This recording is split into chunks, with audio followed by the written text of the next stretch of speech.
Aja diwalik-walik kok ndak ilang. Lah iki catetan ndrok seprapat. Wah, kleru ndek. Oh, kleru. Oh ya bener Ding ya. Kita catetan ban warung. Danggune. Ya gawe yo. Iya. Si Nadian ngono. Nggih. Apa sih, Pak? Nadian wujud ngumpek sing. Jenengan bawane. Lah aku mung maca iki kok dadi kon bawa. Ya. Nadian wujud. Ya nyanyi wis malah gur maksud maksudnya. Ameng nyekeli kok dadak obah-obah iki aku ngerti maksudmu. Rasa risih.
Ora kaya adat sabene truk biasane medal tlatah nyayut dedet jleng dedet jleng dedet jleng deng tulun tak keblem ngono. Kok iki kok tang tang tak tung. Oh kok kaya terus prolog. Ah iya. Wayang bingung. Merono mrene. Ayo nggo gerak variasi. Ayo apik. Iki kok nganggo mandrek? Iki diteruske pocong sik reng. Pocong. Mangga dipun asta mikipun. Mangga Bu. Bu. Mangga. Ngelmu. Stop. Dudu ciri khas warga Laras. Stop ora. Stop men gentenan nyambut gawe kok ya.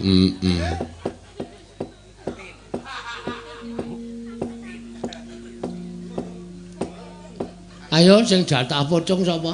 Heeh. Ora sok aleman lho. Pak getak-getak lho engko. Ayo. Oh jatahe dhewe-dhewe kok ya senengane ya Trek ya. Ngelmu iku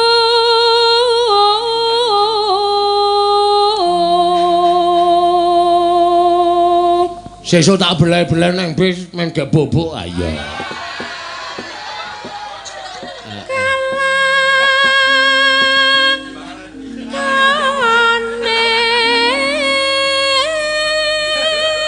Aku tak mbeleh-mbeleh sirahe sik ngempul. Aku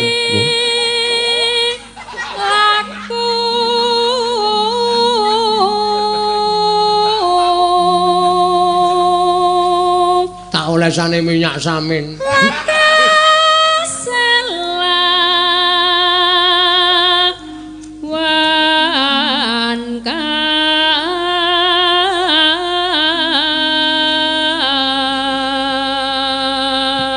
Tegese kas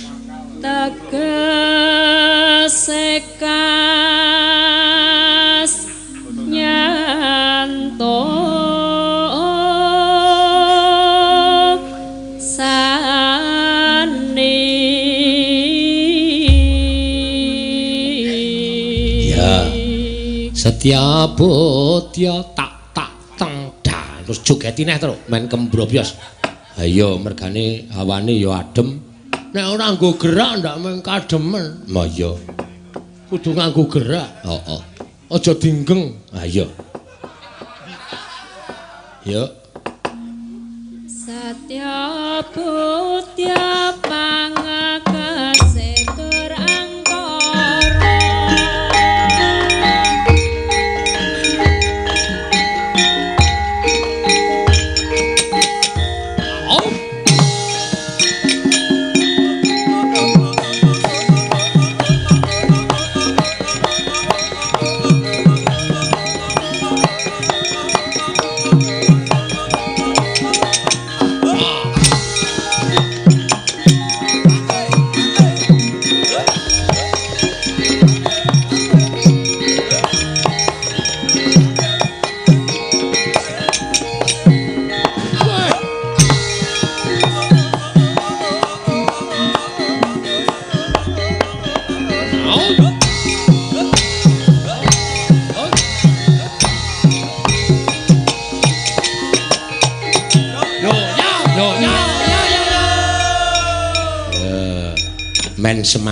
Men semangat. Padha karo piyai klepu kene nyatane le wayangan ya semangat luar biasa. Semangat luar biasa. Biasane gara-gara niki penontone wis suda akeh niki isih ajeg wae. Ha iya. Ketok liting jenggunuk.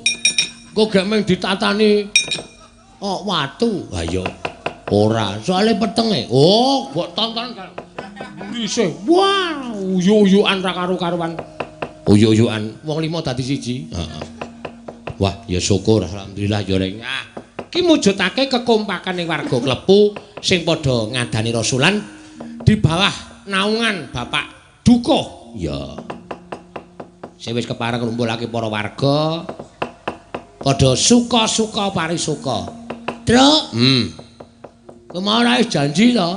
Kok nek Mbah Waluya ora bali lho. Isih ana apa? Isih ana iki padake ora. Kene Mbah, ngancani kene? Ya. Ngancani iki eneng apa-apane apa ora engko ditagih Mbah. Wis ta, rasa kuwatir tak tukoke rokok sesuk. Oh iya. Nanti Mbah Walu ya. Eneng ta? Ah, kon tindak rene. Nyuda ke anu apa jenenge iki gawean. Ya. Aku sing ngakon, pokoke sesuk ngenteni aku bubar. Ya. Ah iya. Ndak ora ngenteni le rampung. Ayo, wah genah nek bengi iki ra pepayon kowe, Mbah. Cara klitian tekan kene. Yo. Ada? Nggih. Mesake ora. Ya ora apa-apa. Aku ki wong iki nganu kok, Mbah. Apa jenenge iki terbuka kok. Ya. Aku ana sing ngabari Mbah Waluya ana. Wis tak kon munggah ora masalah. Nggih, kula pun munggah. Sesuk tak jalukke panitia. Kula medun nggih. Kok medun piye? Lah jalukke panitia ya urung karuan kok. Wis aja kuwatir kowe ki ora percaya aku apa piye? Oh nggih. Iya. Kula ora nganggo apa-apa, kula sir kula ni arep menikmati wayang sewengi dek kaya ngapa sampean malah ganggu aku. Ora ganggu sampean kok njur menikmati sak penake dhewe. Sampean nek mayang cakro aku tok kon munggah tok kon bintang tamu kok. Padahal kene ra tau bintang tamu dadi glagep-glagep ning dhuwur. Nggih. Sing jeneng mayang iki beda karo ngadep penonton langsung lho, Mbak. Ah nggih. Aku nek ngadep kaya sampean ngono kuwi mentalku durung tekan. Nek ngedep kelir niki wis terbiasa. Nggih, benten-benten kula kan ngedep kelir ngeten ya ora iso. Nek kok mayang cakro. Nah, nggih ndak nyilih sampean kelirem. Nek kula kelir dhewe rak mboten. Oh, iya. Ademe ra ilok niki Mas Bagong. Nggih. Sampean teng pundi niki, Pak? Teng mriku wingking. Aku ora ngabari nek rawuh. Wah, nganti kaya apa dikabar-kabar kaya ngono. Ben ngeten mawon. Aku gumun arep ademe kok ngene iki ana sing ora gelem mentas. Sapa? Iwak laut ku cetha ademe kok ngene kok ora mentas. Mbok sampean slulup tok cekel tok kon. Ya ampun nesu aku ki ngomong sak benere kok. Aku ngomong iwak ki kan sabane banyu kok ora gelem mentas. Oh ngono to. Tak kira nek kademen yo mentas. Oh nggih. Enak iwak. Sampean kademen. Mboten. Wis ora gathuk iki. Sampean kademen basa. Kademen. Ah kademen kok le adus nganggo jaket. Iki yo nggo namu to ya. Arep tak nggo wis dienggo sik. Iya. Kok yo ana iwak bodho. Kok iwak bodho sapa? Nah wis kembung kok ora mentas-mentas ngono. Iwak laut jenenge kembung ora mentas-mentas. Iwak kembung kok ora mentas-mentas, ngombe banyu pirang-pirang kok ora gelem mentas. Iwak laut ki ana sing ora gelem kelangan pulsa barang. Weh, iwak laut kok nggawa HP? Ha nggih. Iwak napa niku? Cumi. Kok cumi? Cuman miskol. Cuman miskol, miskol ora.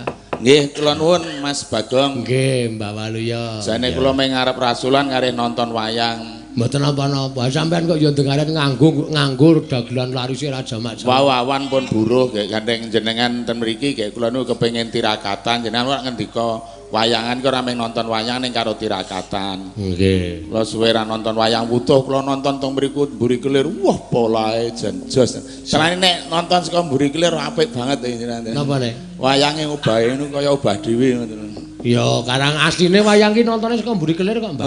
Asline. Asline nggih. Mula mbiyen iki rak geni ki rak obah. Nggih. Ubuk-ubukne wayang niku tancepke kaya obah dhewe iki. Nggih, jenenge ayang-ayang. Oh, nggih, nggih, nggih. Wah, sindene tak rungokke ana sing saka Meduru, ana saka Banyuwangi, ana sing saka Majenang. Basane ya do beda-beda. Nggih to? Nggih, nimujudake swijining persatuan. Nggih, Madura kula mbiyen NTB-ne ya Saba Madura suwe. Wah, sampean? Nggih. Berarti sapa basa Madura? Siji tok men. Napa? Niku nek wong Madura nek muni durung niku dorong. Oh, muni durung dorong. Mulane blanja ning supermarket sedina ora mlebu-mlebu. Amargane? Lah tulisane nggon pintu niku dorong buka. Dorong buka maneng arep toko. Ya men kok dorong buka katanya ngoten niku. Oh, durung. Lah kene nek basa mriko ora dorong. Dorong nggih. Kula teng mriko ya tau bingung. Kenapa? Amargane rak ana wong lanang bengok-bengok. Bocah dikandani ra gugu ngono kuwi. Anakku panas mangane radiator ngono waduh. Ora semplok cangkeme aku. Mboten mangan radiator maksude radiator nek mriko radiator. Oh, radiator niku radiator. Lagi dong kula mulane. Nah, nggih. Kula ya tau dadi tukang parkir padu karo wong Madura kok. Padungane wong Madura. Nggih. Sebabe Parkir to mobil ngoten. Bar blanja kula tukang parkir, kula tampani belanjane kula buka. Dibuka mesinnya ngarep. Loh, mesinnya kok ndak ada ini. Ini mesinnya di mana ini? Makanya ada mesinnya, tadi ada mesinnya. Terus saya bilang, nek PW niku mesinnya ten Mburi Mas. Oh, untung ada serepnya. Ngoten niku katanya. Padahal nek PW lak ten Mburi mesinnya. niku asine sampean yo edan, medrone yo edan. Etoke nggih. Padha-padha le edan, heeh. Ah, Mbak Waluya, wah iso ketemu nang kene seneng aku terus. Nggih, kula nggih seneng niki. Ah mesti seneng aku. Nah, sampean iki ditutke kok malah ngono to aku. Ngono nek sampean seneng aku susah, sampean kok susah. Ngono ya beda-beda. Iya, nggih. Karo diselani tetembangan nggih, Mbak. Monggo nek saged, monggo. Ayo, Mbak. Orisa saiki jumeneng Mbak ngancani Mbak Waluya kae. Kene. Wah, iki suwe ra kepethuk karo Mbak Orisa iki. Kepenuk kok kepenuk. Wah, wong wedok iki anggere arep ngaduk wis barang-barang benake wis. Lah iya, mesti benake jare. Ora ana sinden arep maju benake gendeng.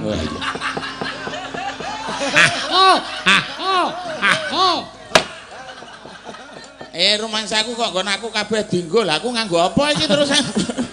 Tak openi. Kene Nduk Cahayu. Mbak. Wah, putuku. Enjang, Mbak. Enjang ya, putuku. Ketoke kok wis rada anu iki. Rada pripun? Kok apa jenenge? Denduk. Kaya gareng wetenge wisan dadi wis isi ta, Nduk. Niku karang nembe hamil muda. Oh iya iya. Iki maksudnya apa dibiar-biar iki? Hamil niki bukan mengandung tapi hamil, bener hamil. Kok hamil? Soalnya hamil kali mengandung niku beda. Bedane napa? Lho beda nek. Padha wae niku padha-padha meteng kok. Mboten mengandung kali hamil beda. Bedane? Nek hamil niki. Nek mengandung niku benten. Mosok ning minuman ini mengandung alkohol. Mosok minuman ini meteng alkohol. Ora beda. Mengandung kali hamil beda. Bahasane Indonesia hamil iki mengandung. Nggih, lha nggih mengandung kok hamil. Nek ana tulisan awas mengandung racun apa ke awas meteng racun nggih mboten. Mengandung ya nek hamil ya hamil utawa bunting ngoten lho. Ngoten Nduk. Nggih, Mbak. Heeh ya wis tak dongak-dongake iki kepengin lanang apa wedok anakmu? Lanang. Oh iya. Anakmu wis pira to? Setunggal. Wah, pisan iki. Kalih niki. Oh, arep loro kuwi. Wis tau nglairke. Sampun. Ya wis kaya biasane kae ngeden sesuk anu. Pripun to Mbah? Ngene lho, nek manut aku, kowe iki ora aja manut Mbah Walu ya. Lah pripun, Pak? Pengen lanang apa wedok? Lanang. Lanang. Kuwi kudune le berhubungan nganggo biyen nganggo nganu ora apa jenenge iki? Doa ora. Lali, Pak. Aduh, kesusu kok kowe. Kuwi iki sing lanang ora wedok pandeng-pandengan sik. Mergo tresno ki asale saka mata. Panteng-pantengan, Mbak. Kowe iki lho bojomu aja ro Mbah Walu ya. Atene kesenengan kono. Ya ora ya bener ngendikane Mas Bagong kae. Nek arep kepengin nganggo doa panteng-pantengan sik. Nek wis pandeng mripate, kuwi wis lanang wedok maca Al-Fatihah ping 150. Ping 150. Heeh. Nek wis engko terus bareng nang papan tempat tidur. Engko nek sing putri wis bubuk, sing lanang mulai jejeri, sing lanang maca meneh ping 200 Al-Fatihah. Pripun Mbah keten niku? Kae gajah diblangkoni kok, Nduk. Ngapa? Iso kojah ning ra iso nglakoni ya selak biar kok sampean ki aneh. Lho, kuwi seranane ngono kuwi kok selak. Ora selak anake do arep sekolah. Malah dikuku. Rasido ya, Mbak. Nah, nek nggo ayu nejane ya kowe anakmu sing dhisik lanang apa wedok? Lanang, Mbak. Oh, gek arep lanang meneh. Nggih. Wah, kowe golek angel. Sesuk wedok. Oh, kowe golek angel sing disapih. Sapa? Golek anak lanang ki nek angel disapih. Ayo ora nek umur 2 tahun ya disape kok. Wah, lah anak wedok 2 tahun sapih leren. Nek lanang? Wah, arep tuwek kecok kumat kok ngayah. Kowe mesti nglakoni kowe. Wah, ya genah. Wong sampean kok mesti ngono lho ya ora. Iya. Ya kowe lagune apa, Nduk? anak anu sing apa? Gubuk asmara nggih, Mbak. Oh iya, gubuk asmara. Kalih jenengan to, Mbak? Wah, beres aku ki nggon gubuk-gubuk ngono ki seneng aku, Nduk. Seneng, Mbak? Lah napa kok seneng? Lah ya eyuk to. Oh. Jan alise. Alise pripun? Cedak karo idep. Laris kok cedak karo itu. Lah iya apa cedak tungkaknya jenenge alis apa? Tenan kepancal terus. Ah nggih, wajan kowe. Kaya bojoku gawe alis ngono ya rekane ya arep kaya sinden-sinden men ayu ngono malah duawane ya nyocoki tanggane. Gawane alise. Pasang idep ngono arep jago nganti 8. Dadi malah kaya pasangi kelut kae matane. Iya. Nggih. Lagune gubuk asmara ya Nggih, ya. Mbak. Heeh. Aku sik nganggo bawat iki. Nggih. Heeh, nggih. Kula napa Mbah Waluya? Wah, aku sing ngrungokke kowe sing bawa. Kipas iki sae iki ana sing nyuwun gubuk asmara saka Cah Ndang Maning, Cah Ndang Manis. Oh, Cah Piyai Ndang Manis. Heeh, ya diaturake. Nggih.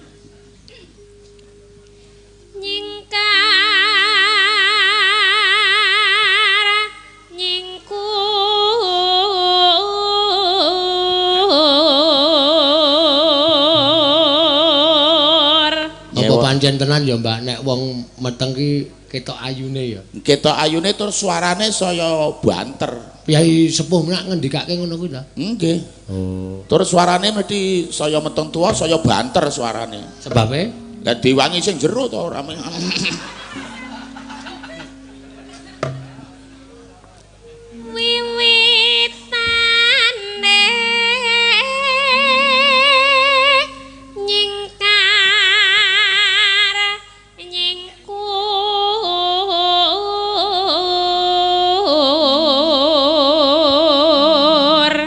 Lingsam lingasam yanake mutan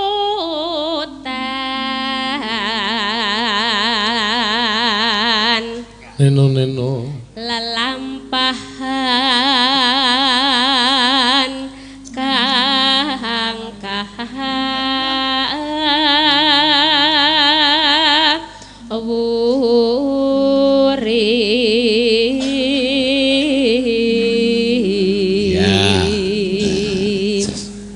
aku iso nyewa sarung iki. Nyewa apa? Niki sarunge katam lho sing tak nggo iki. Sarunge sinten? Katam wong kanca kula mriki ya gandeng kula nganggo celana panjang kene nyilih sarungmu engko 500 sama aku ngono. Lho. Dadi kula nyewa sarung niki mengke 500. Lah kok wis ngarani sik ki piye mongko lek ku jagani ming 250 ya. Waduh wis cilaka iki. Nyata merasida wis tak anu. Ya wis kok tak tombokane aja kuwatir.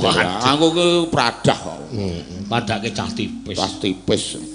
Ya. Tresno tulus nadyan neng gubuk asma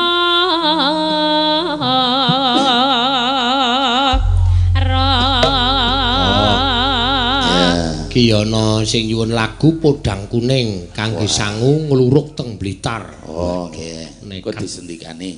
Nggih, iya nak. None. Mangga. Yen liwat aku kelingan gubuk kae biyen bangun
Napa?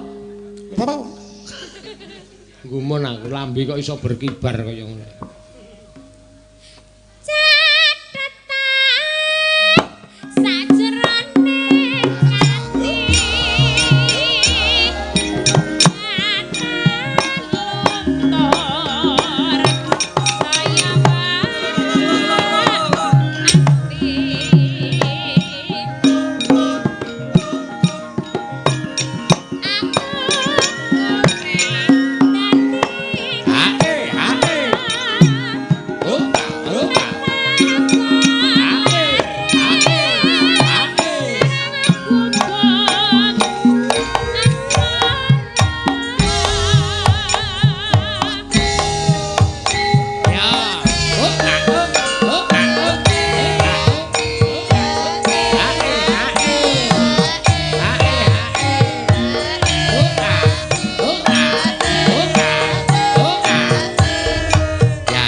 Yen lewat aku kelingan. Wah, iki. Gubuk kae. Bede tanggo leren. Ayo. Jaga kebak tulisan warna abang tondo tres tresno tenan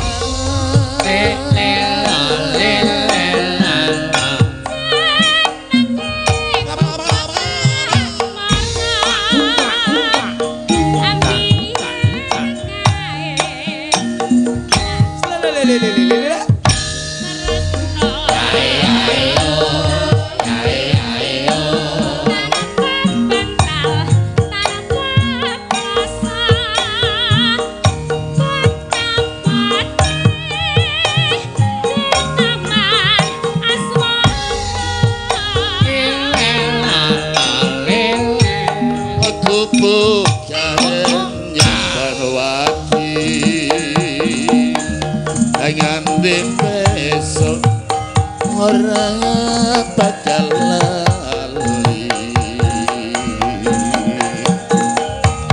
aku pujahe kepasrito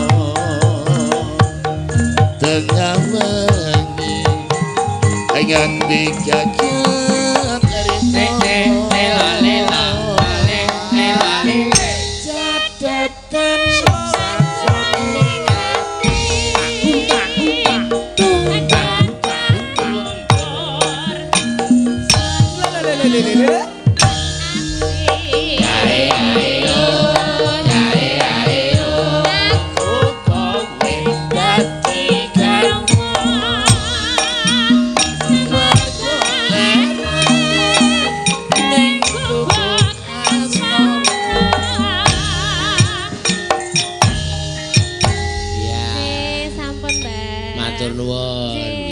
matur nuwun karo Mbak Wario direwangi nyanyi kok ya.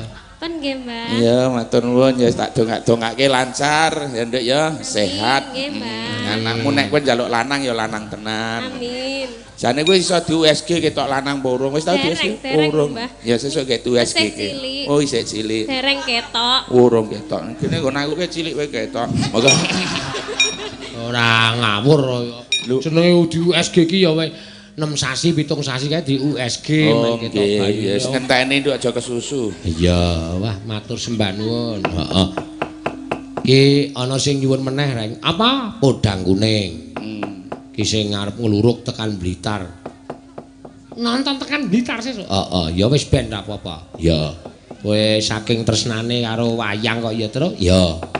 Sinten sik nyentikani? Ayo sing ngurung-ngurung kuwi Mbak Tatin. Ayo Nduk, Tatin, ngene Nduk. Ya. Lho kae. Fansmu wis Tatin.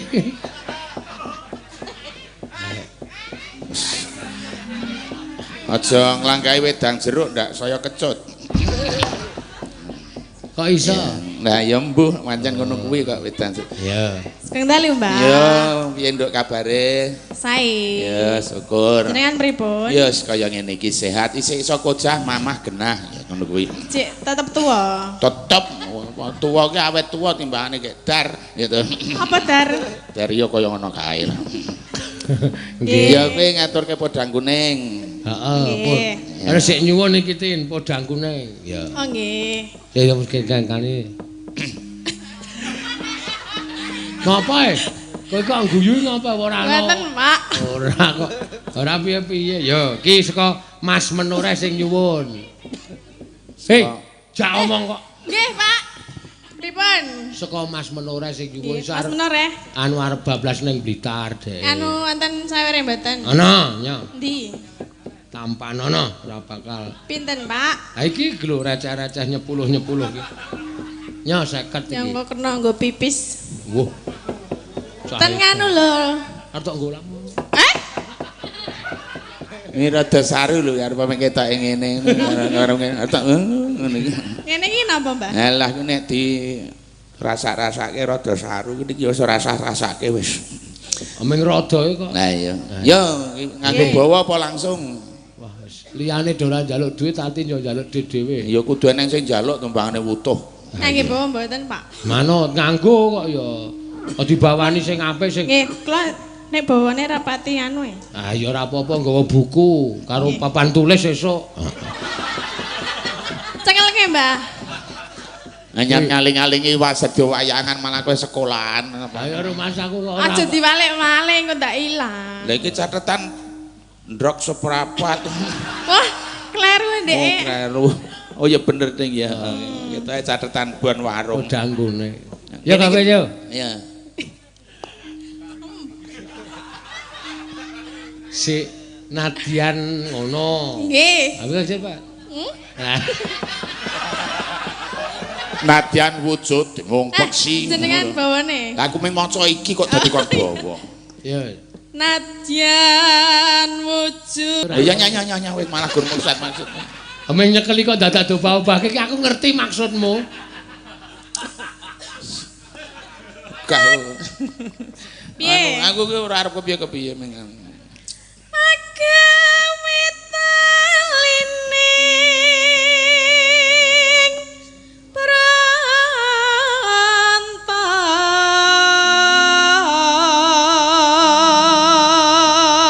Sing dilarasi sing anu.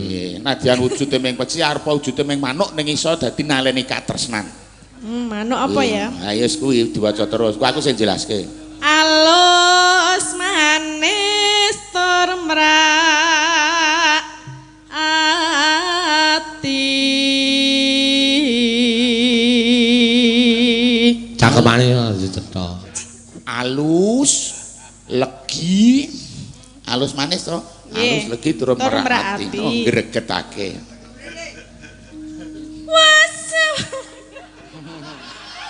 Wis no, Wis nu meneng antil lho kowe kemanan.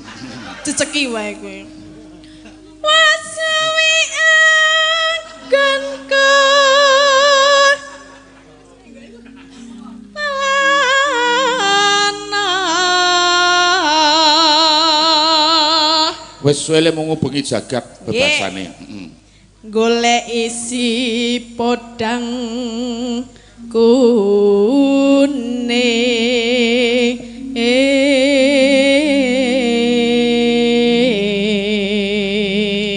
Goleki manuk sing kuning podang kuwi mau. Nek ireng piye? Wah, kuning wae. Iba bunga ing atiku. Dah senenge atiku. Nyanding bisa dadi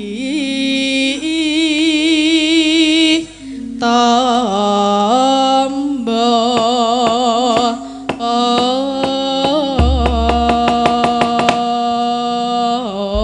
Arep meng nyedak manuk iso dadi obat. Wedang kuning. Nggih. Ya. Rada maju. Kene iki jemek sapa sing ngutake wedang mau. Ya. Yen liwat, wis ngawur kuwi gubuk asmara. Oh iya, ya manuke kodhange nang gubuk. Eh? Ya. Oh iso aku kok aja meneh podang kuning podang ireng wis iso aku ayo. Esa awan ning omah wis ora kerasa. Uyuran anggolek sing tak sayang. Mabang miterang kanggo goleki. Ora krasa esuk awan nganti bengi.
Udang kuning. Ha iya. Eneng sing suwun ya mau kok. Eneng iki kertase sing nang ngarep aku. Iya. Pirang-pirang pamundutan terus ora mung saka lumantar sing lenggah langsung nang kene lumantar apa? WA. Hah? WA. Wacane apa? Wah.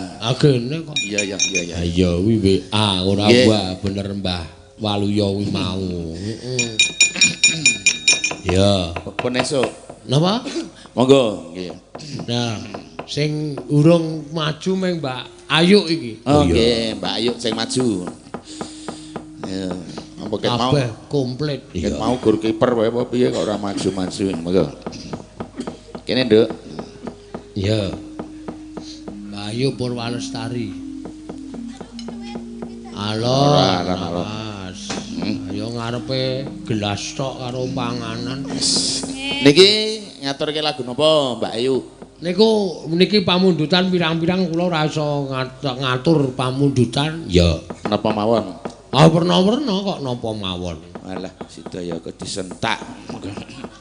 Aku napa mawon dadak buka HP. Ya. Apa yuk? Napa Mbak Ayu? Ngaturke sing alon-alonan langgam ya men dirungokke piyai sepuh. Ya. Sing urung diunekke sing basa langgam-langgam ya kok. Apa? Tak enteni, Pak. Tak enteni. Ya entenono. Aku ya ngenteni kowe arep nembang apa? Nggih jenenge niku tak enteni, judule niku tak enteni. Wih lah bocah iki lho, entenono. Aku ki ya ngenteni. Pak, Nun. judule niku tak enteni. Oh, judule tak enteni, tak kira nek ngenteni aku. Ora kok ya. Ngenteni sawer. Mbok delok ki lho ora ana.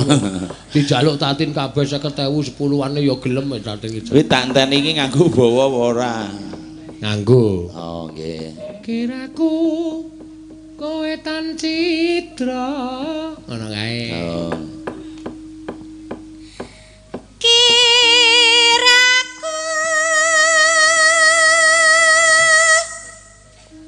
kowe tan citra.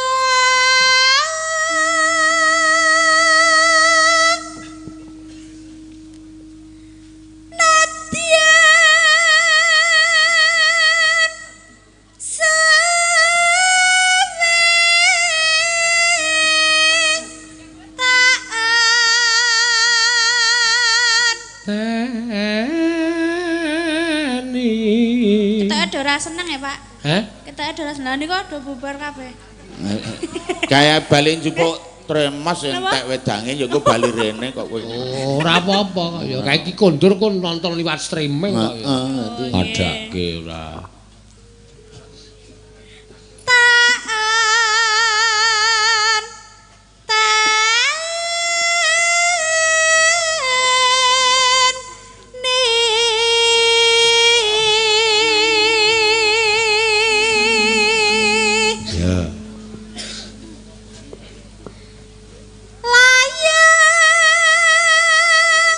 Ginawa Maruta.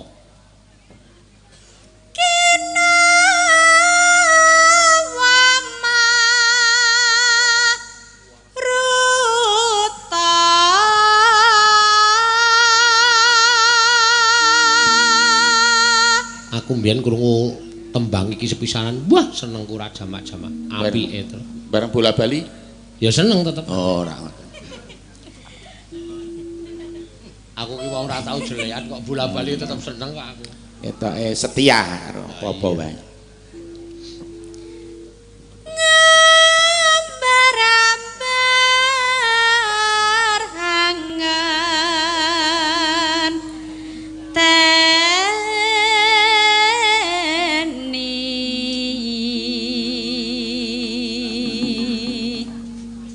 Neno wasuwe angan teni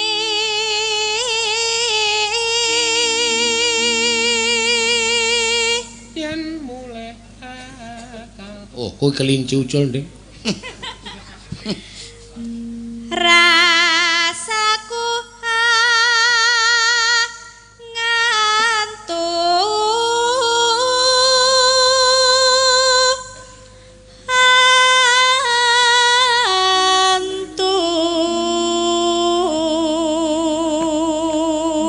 rasaku hangan tuantu. Iya.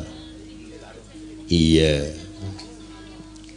pijer krungu maya Mangkel itu nek disemayani iki. Ya iya.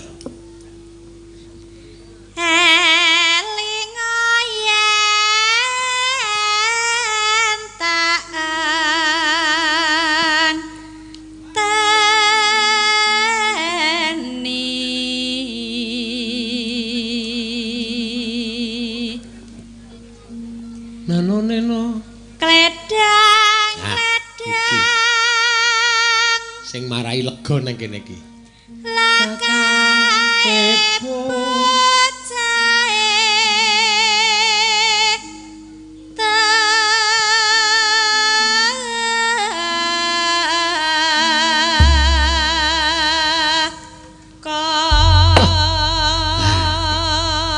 Gledang bocahe teko langsung tak ombe pile. Ha iya. Iya bener. Nek dadak ngombe barang iki ngopo? Lah nek dredeg arep ketemu ki sok Oh, tak kira gledang-gledang teko saka kok iki bodrek apa. Ah iya. Mumet soalnya arek ngomong-ngomongan ki mumet sik. Ya. Mangga dilanggamke sik Mbak Ayu ya.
Mlung. Wah. Ya bareng ngrungokke kendang jaipong terus di dadekke langgamne penuk banget ya neng. Ayo kaya apa jenenge iki apa jenenge iki teh panas cemplungi es plung. Wo. Pletok-pletok gelasé pecah. Ora bener jeneng. Kaya dibandul ngono lho dadi liyer-liyer ngono penak. Arep golek ukara iki angel lho Mbah kanang. Angel ya ene kok. Iya.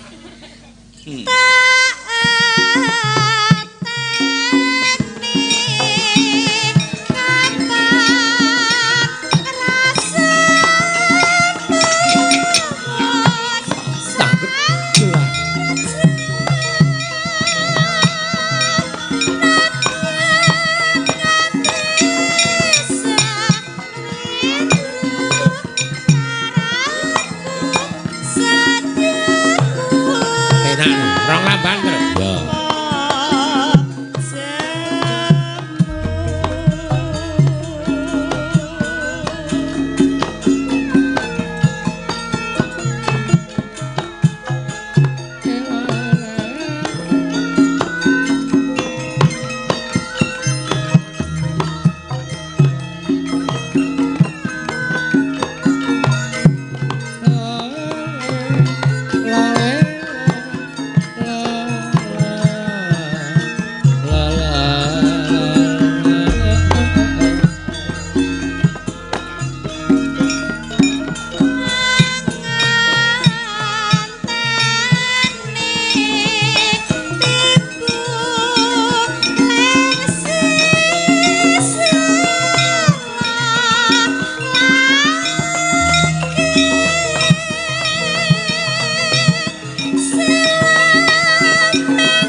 Digongke ya, Reng.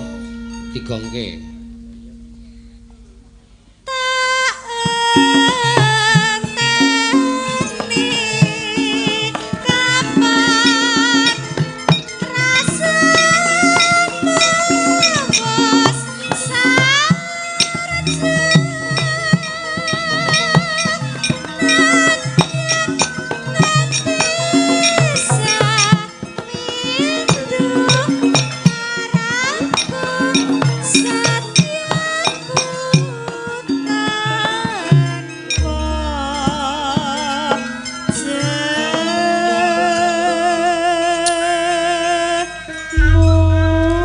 Saperangan nika nyendikani dawuh. Sinten? Niki wau enten pamundutan to wau terus disendikane niki wau. Nggih. Tak enteni. Pun nggih, Mbah. Nggih, matur nuwun dados panglipur.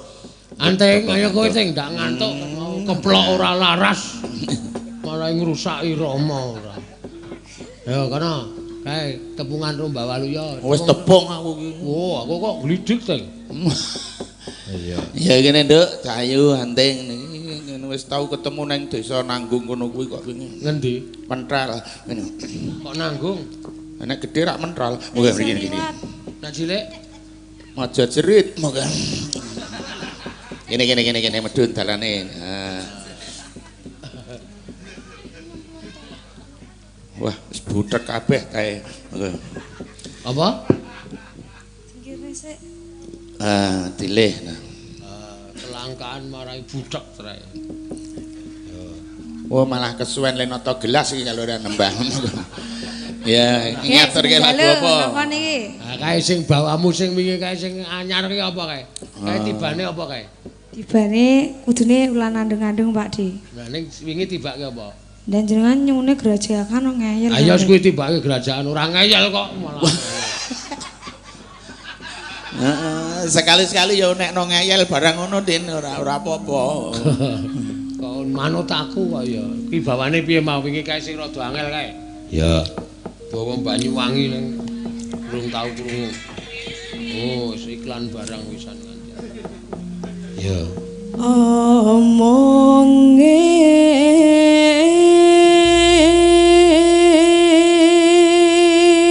Omongi sapa? Omong kuno. Wong bawa kok dicuangsuli ora sida no. Ya. Beleni ya Pak Di. Ya.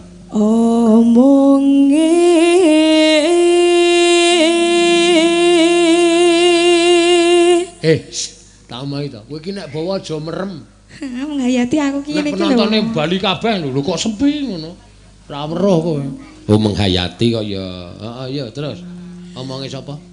Wah,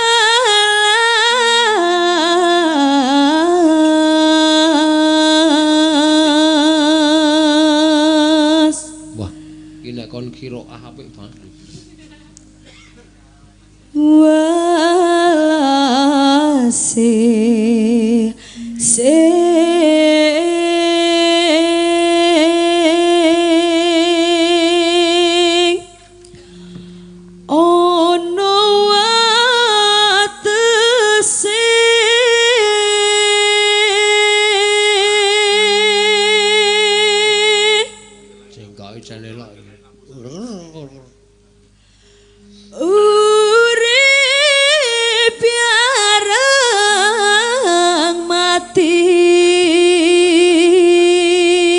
Dewe-dewe.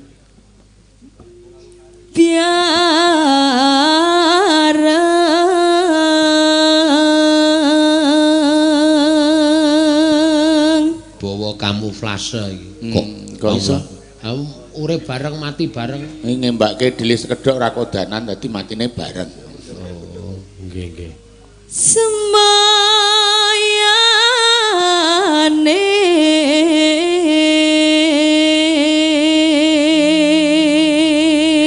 Semayane iki apa, Gong? Kang senane.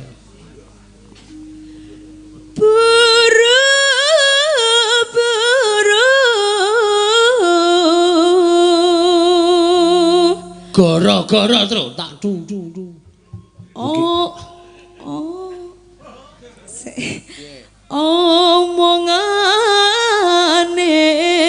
karyo. Selamat. Mane.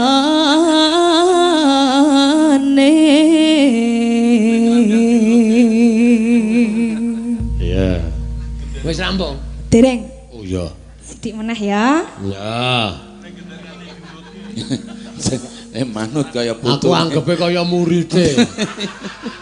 Sampan yo mapan wae. Ayo mbangane gelo wis sithik meneh ya.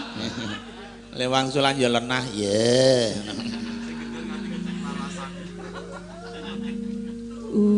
Urip bareng. Urip meneh. Mati bareng.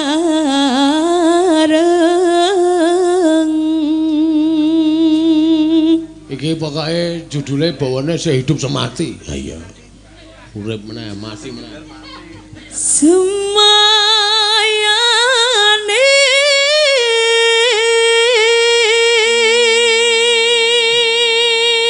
semayan. Yo wis muni hidup mati itu. Pokoknya judul iki gledek jenggelek. Gledek jenggelek ya. Ya mangga. Napa? Ayo gerajakan no. Gerajakan. Heeh, engko wulanan Bandung. Hah? Duit. Karo sapa? Sampean. Kowe iki ngopo ya, Ceng? Kowe engko sesuk sak dusi tenan kok kowe. Lah ngomong gerajakan kok duit karo aku. Aku kira iso. Oh, kene ngaku ora. Mula pasake sindan-sindan kuwi, yo gerajakan ijen wae kok duit karo aku. Yo.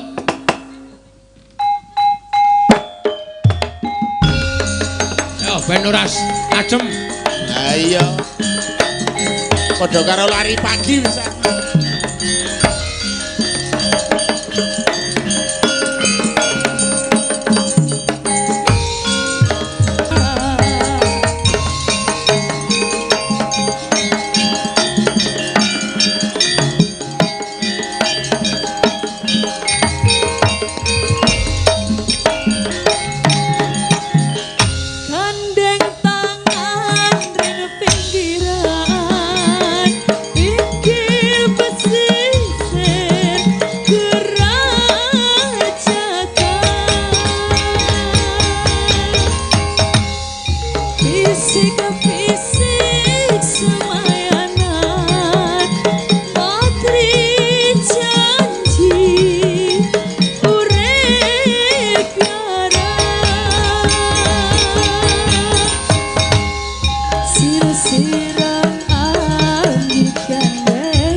Repot iki.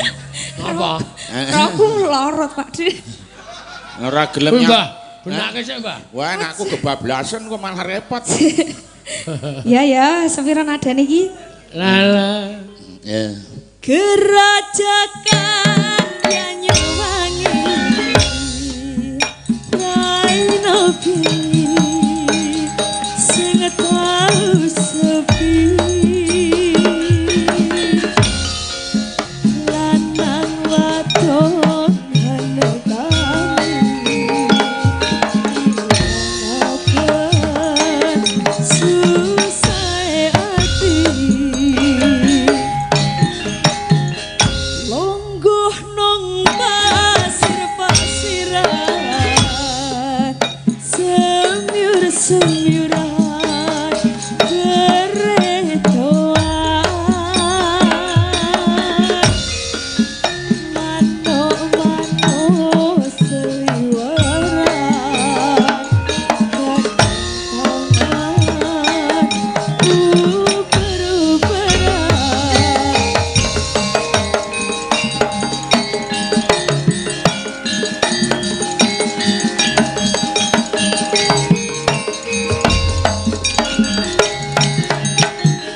Wudus. Wis ya Pak De. Nggih, matur suwun. Suwun ya.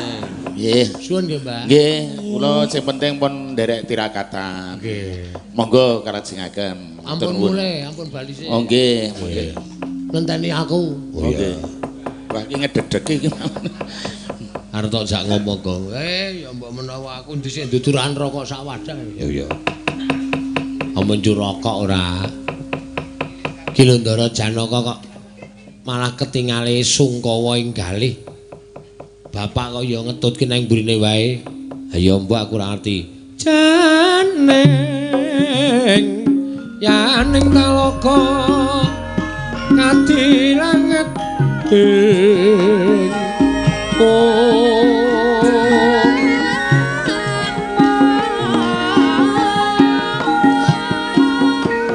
Mambang tanpa sulan pamaneka lintang tulya kusumayana sumawur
Semarika den prayitna semulirus semulirus eko balik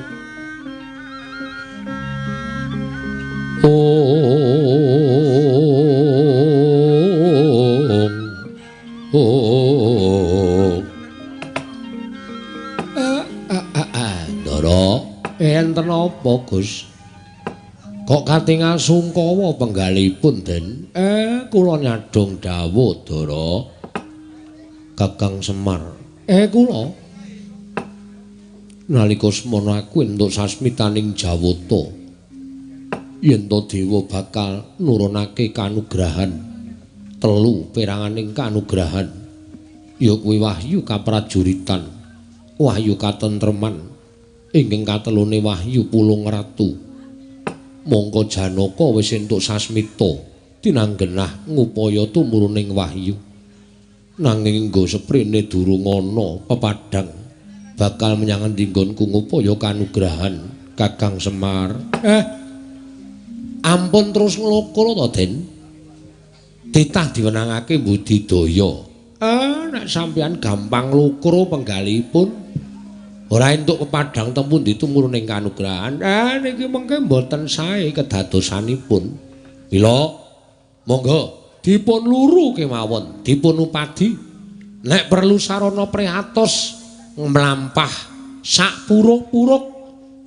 Kanthi cara mekaten mbok menawi pikantuk kanugrahan Ndara. Nyat langening kalanggiwan aklar pandan moncar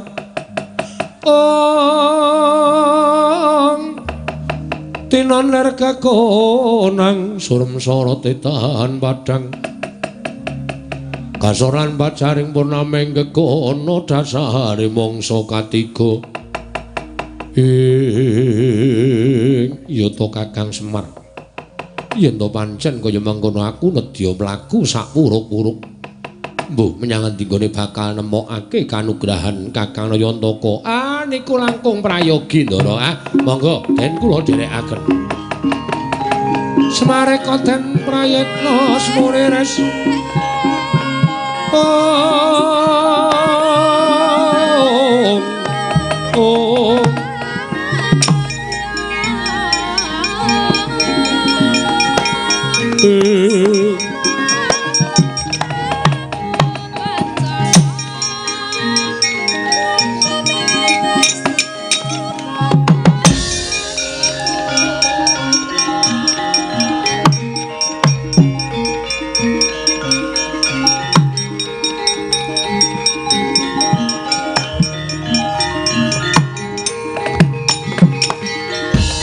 Semareka den prayitna semore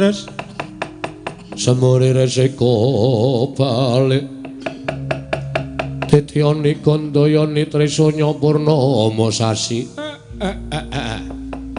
aku kok melas weruh ndaraku entuk sasmita wahyu ning durung karuan kedunungan wahyu merga ora iso nemokke ning endi bakal tumedhak ing kanugrahan. Lho Gareng Petruk Bagong, dalem Pak, dalem Pak. Piye Pak? Kowe gelem bantu ndaramu apa ora? Terus kula kenapa? Terus kula kenapa Pak? Terus aku kon ngopo? Kowe raga telu tak dadekke siji. Waduh. Piye Tru? Wis manut wae. Ya Kang ya. Heeh, pokoke manut Semar. Semar ki wong pinter kok. Tenan. Raga telu dadekke siji. Maksude Pak, nyawa telu tak dadekke sak nyawa. Waduh, katene aku modar. Piye, Gong? Manut wae, wis pokoke ora usah dadak krokes. Apa? Krokes, krokes. Heeh, ora usah dadak protes. Tak suwunke kersaning dat kamur weng dat. Muga-muga ketekan penjangkaku tole. Dityani Gandayani Trisanya Purnama sasi gilaraning tengah latar eling-eling titising Sang Hyang Bathara Ismaya sak ciptane dadi sak sedyane ana ilang wujuding Panakawan tetiga Nala Gareng Petruk Sumawana Bagong bical wujuding putra Kilara Semar Badranaya ana gajah duwi pangga sak gubuk penceng gedene.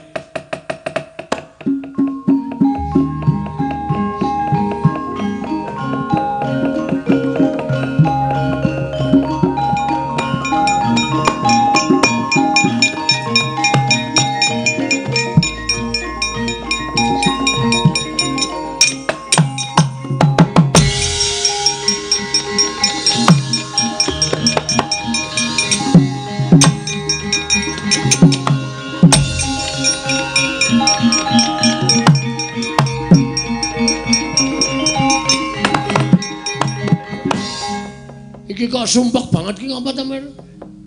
Ora iki aku dadi bengkuk ki ngapa, Gong? Waduh, lah aku kok malah tekan mburi dhewe iki piye iki? Kowe tak dadekke gajah. Wah, Reng. Truk. Kowe karo aku didadekke gabah. Wah. Oh, budhek ora gajah. Gajah. Aku kok kaya tanganku menjulur mengarep ki telale wae ya. Coba tubahke. Oh iya, telale.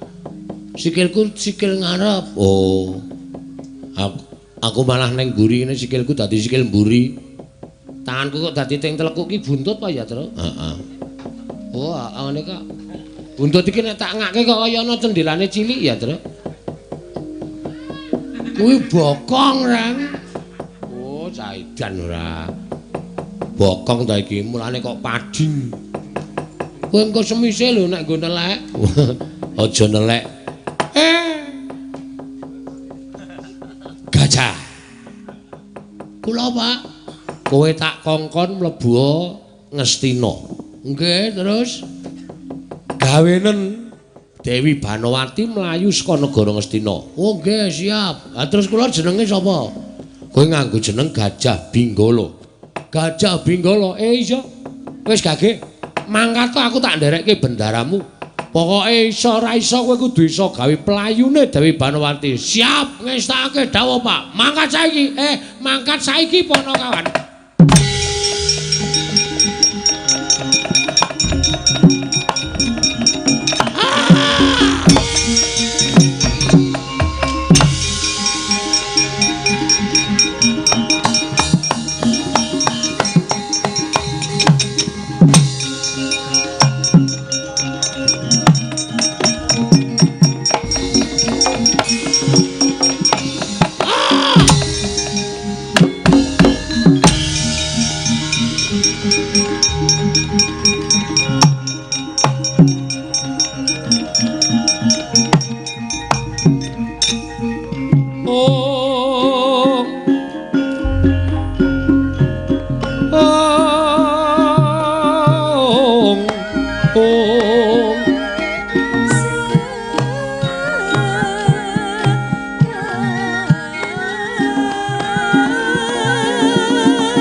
Mupang wangaruna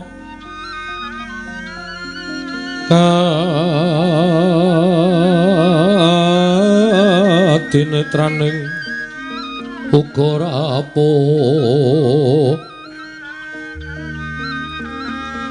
sabdaning kokila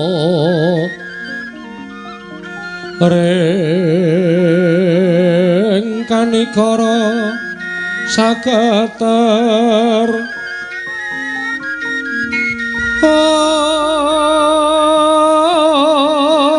kini dunga engkung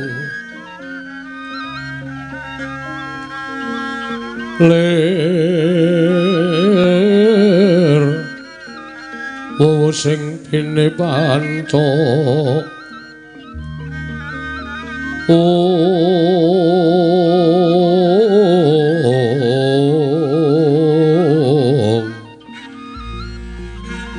Babatoking ayam wana mrak manguwuking pagakan